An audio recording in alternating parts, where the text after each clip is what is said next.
આપ્યું કહ્યું કે કોંગ્રેસે હંમેશા બાબા સાહેબનું અપમાન કરી મજાક ઉડાવી છે। આ બાબતે કોંગ્રેસે દેશની બિનશરતી માફી માંગવી જોઈએ। કોંગ્રેસે આંબેડકરને કાયદા મંત્રીના પદથી રાજીનામું આપવા મજબૂર કર્યા હતા।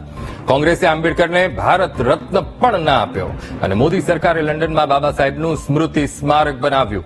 મુખ્યમંત્રીએ ભૂપેન્દ્ર પટેલે વિડીયો સંદેશમાં કોંગ્રેસ પર આકરા પ્રહારો કર્યા। ડોક્ટર બાબા સાહેબ આંબેડકરનું અપમાન કર્યું છે, તેમની મજાક ઉડાડી છે અને નીચા દેખાડવાનું કામ કર્યું છે। તે બદલ તેમણે આખા દેશની બિનશરતી માફી માંગવી જોઈએ।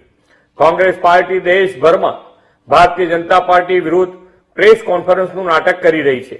જે કોંગ્રેસે દેશના મહાન સપૂત ડોક્ટર ભીમરાવ આંબેડકરને હંમેશા અપમાનિત કર્યા છે, આજે એ જ પાર્ટી બાબા સાહેબ માટે પ્રેમ અને લાગણી હોવાનો દેખાડો કરી રહી છે।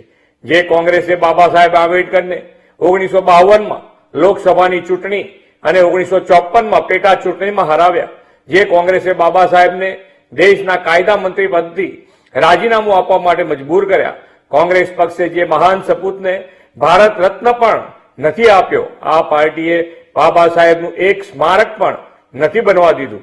આદરણીય મોદીજીની સરકારે લંડનમાં જ્યાં બાબા સાહેબ રહેતા હતા ત્યાં તેમનું સ્મૃતિ સ્મારક બનાવ્યું, દિલ્હીમાં તેમના નિવાસ સ્થાને સ્મૃતિ સ્મારક બનાવ્યું, નાગપુરની દીક્ષા ભૂમિ અને મુંબઈની ચૈતન્ય ભૂમિ ખાતે સ્મૃતિ સ્મારક બનાવ્યું।